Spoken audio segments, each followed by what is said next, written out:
بسم الله الرحمن الرحيم. السلام عليكم ورحمة الله تعالى وبركاته. متابعينا الأعزاء أينما كنتم وسعدتم أوقاتا، نسعد أن نلتقيكم عبر هذه المساحة التي تبث عبر منصة تنوب ميرور. نسعد أن نلتقيكم عبر هذه السانحة وفائدة طبية، برنامج فائدة طبية، ويقدمه الدكتور عبد الله محمد عبد الله التوم من مركز السماني الصحي.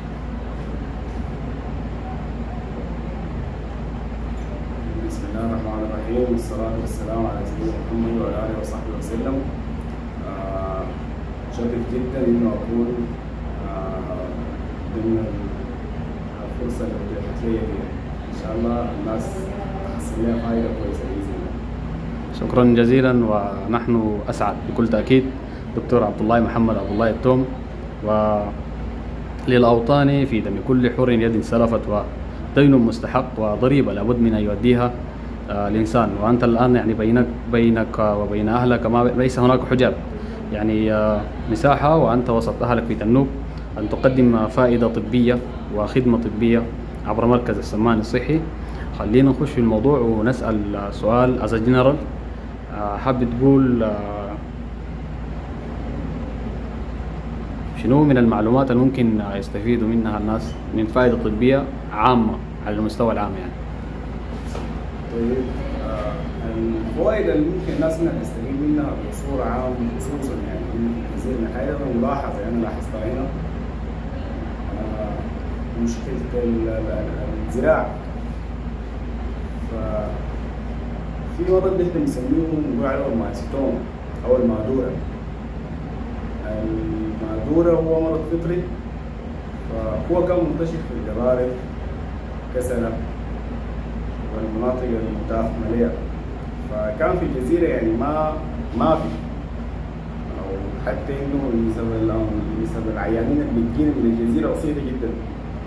فحس أنا لما جيت إنه تنوب، يعني على الأقل أنا حسبتهم حكاية بتاعت 15 عيان هم جوني بمادورة، اللي هم إحنا بالعربي بنقول عليه النبت. النبت هو بيجي من الشوك اللي بيكون في الخلاء وفي الزراعة وفي الحاجات دي. فهي دي حاجة مفترض إن الناس تفهمها وتوعى عليها وتعرف إنه طرق الوقاية منها كيف، لأنه مضاره كثيرة والإهمال بتاعه ممكن يؤدي في النهاية إلى بدر الساعة، وممكن يؤدي إلى حاجات تانية كثير جدا.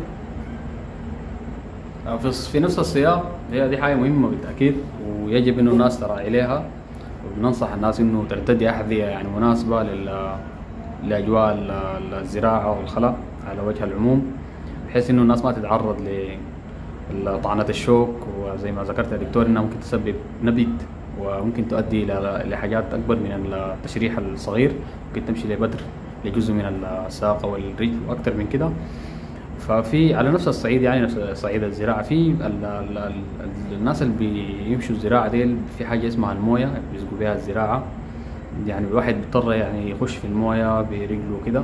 فافتكر انه في مرض البلهارسيا برضه له علاقة بالهارسيا، بيجي من الترع، السباحة في الترع حقت المياه الراكدة حقت الزراعة النابتة. هي بتخش عن طريق الغنم اصلا. الطحلو او الطفيلي بتاع البلهارسيا ده بيخش عن طريق القدم، ومنها هو بيمشي عبر الجهاز الدموي أو الأوعية الدموية لحد ما إنه يصيب الأمعاء. في تاني واحد برضه يصيب الجهاز البولي، يعني بيقعد في البلادر أو في المثانة، إنه بيقعد برضه عندنا مشاكل كثيرة شديد جدا، يعني بتؤدي للتضخم بتاع الطحال، بتؤدي إلى الدوالي تحت المريء، فحاجات كثيرة يعني مشاكل كثيرة جدا الناس في غنى عنها. فبرضه الناس تبعد عن الترع، عن المياه الراكدة، عن الحاجات دي، خصوصا يعني في الأيام حقت الحرب دي فما في رعاية طبية، يعني حتى الأدوية ذاتها لأنها ممكن تكافح الحاجة دي فحتكون فيها هلاك أو حتكون إنها فيها شح. فالناس على الأقل تتبع الطرق الوقائية السليمة، ولازم إنه يكون مثلا في تنوب كده ذاته يكون في برنامج توعوي، يعني تكون في لافتات، تكون في حاجات توضح للناس طرق الانتقال بتاع العدوى، طرق الوقاية منه. الناس تكون ملمة بالمرض من أوله لآخره.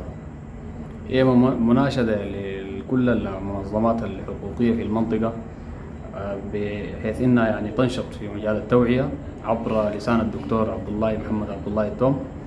نرسل هذه الرسالة لكل الناشطين يعني في المنطقة وتوعية إنسان المنطقة وكل الظروف التي تحيط يعني بإنسان المنطقة في الجزيرة معروفة للجميع، يعني اللي هي الترع والمياه الراكدة على أوجهها المختلفة في الزراعة، وحتى في المساحات اللي ممكن تجي بعد الأمطار بيكون برضو فيها مياه راكدة والناس بتضطر تمشي في المويه. فمساحة لأنه الناس يعني توعى وتعرف تتعامل مع الحياة بصورة كويسة. احنا بدورنا إن شاء الله حنحاول نكثف التوعية. دكتور، خلينا احنا يعني نتوسع ونمشي للموضوع الأساسي اللي احنا جايين عشانه، اللي هو التوعية الطبية للمريض أو العيان. في ناس بيقول لك يعني أنا عندي ملاريا، بتفتكر إنه الزول ده هو فحص جاي ياخذ الدواء بتاع الملاريا، وبكون مثلا يقول لك أنا حسيت بها أو الملاريا دي بعرفها. كوصفة عامة الزول العيان مجرد ما حس بأنه هو عيان مفترض يعمل شنو؟ الخطوات المفروض يتخذها. الحاجة دي طبعا في الأغاني هنا عموما منتشرة كتير. فالتعاون مع المرض والتعاون مع التشخيص بتاع المرض ككل.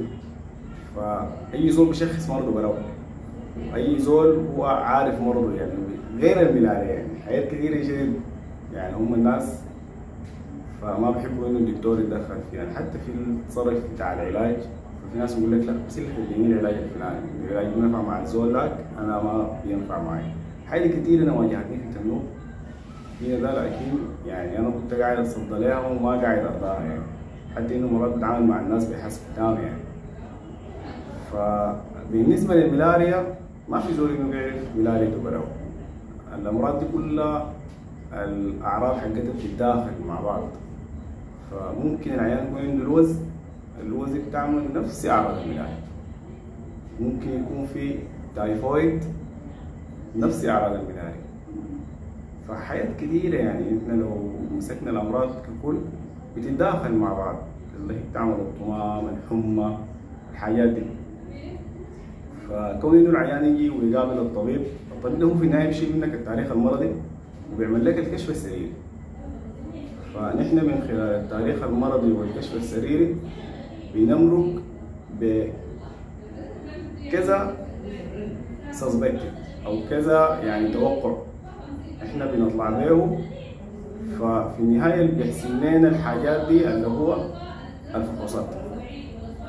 الفحوصات هي بتاكد لك ان انت الشيء اللي توقعته ده هو صح او خطا.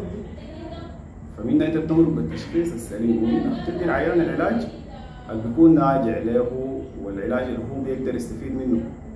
ففي علاجات يعني خصوصا ناس الضغط، ناس السكري، الناس اللي عندهم الامراض المزمنه، في ناس الصرع، في العلاجات بتتداخل مع بعض. يعني مثلا في العيان هو اصلا بيكون بياخذ له في ادويه مثلا زي ناس الصرع، يعني مثلا عندهم الصوديوم فالبريد، عندهم الحاجات دي واصلا بيكون بياخذوا فيها بطريقه دوريه او بطريقه منتظمه. فإنه أنا العيان لما يجيك بأعراض بتاعت معدة وأديه حقنة حقت معدة أو الحبوب حقت المعدة بتتداخل مع الدواء، يزيد التأثير حقه، فبتبقى مشكلة للعيان. ففي تداخلات ممكن إنها تؤدي إلى الوفاة. ففي تداخلات زي ما قلنا إنها ممكن تؤدي إلى الوفاة في بعض الأحيان، غير إنه في نوعية من الناس عندهم حساسية مع أدوية معينة أو إنه أجسامه ما بتتقبل نوع معين من الدواء. فالطبيب هو اللي بيقدر يحدد إنه هو يصرف لك الدواء على حسب حالتك الصحية. فالملاريا عموما نحن بنشخصها زي ما قلنا بالتاريخ المرضي الكشف السريري. حسب التاريخ المرضي بنشوف الحمى حقت الملاريا متميزة عن باقي الحميات ومعاها باقي الأعراض حقتها. فمنها بنعمل الفحص وعلى حسب الفحص بندي العلاج. ممكن الفحص يكون نتيجته سالبة لكن الطبيب يديك علاج الملاريا، لأنه هو على حسب التاريخ المرضي وعلى حسب الكشف السريري هو بيكون متأكد إنه العيان عنده ملاريا. طيب نحن بنجي لكثير من العيانين بيقول لك أنا والله بفحص الملاريا وما قاعد ألقاها، أو إنه أنا قاعد آخذ بنادول والبنادول ما بخلي الملاريا تظهر في الفحص. حاجة كثيرة برضه بتمر لأنه ما عنده أي تأثير مع الفحص بتاع الملاريا. عموما فحص الملاريا الطحلب بتاع ولا الطفيلي بتاع الملاريا بيكون في الدم قاعد لمدة ساعتين فقط. خلال الساعتين دي لو المريض مشى فحص بتاع المعمل بيلقى الطفيلي ومنها بيقول لك انه انت عندك ملاريا، اللي هو غالبا الساعتين دي هم الساعتين حقت الحمى، لانه حمى الملاريا بتيجي ساعتين ساعتين ساعتين ساعتين، اللي هي دي الدوره تحت الطفيلي ذاته داخل الدم من الكبد للدوره الدمويه. فما في علاقه للبنادول، ما في علاقه لاي دواء انه هو ممكن يأثر لنا في النتيجه بتاعت الملاريا.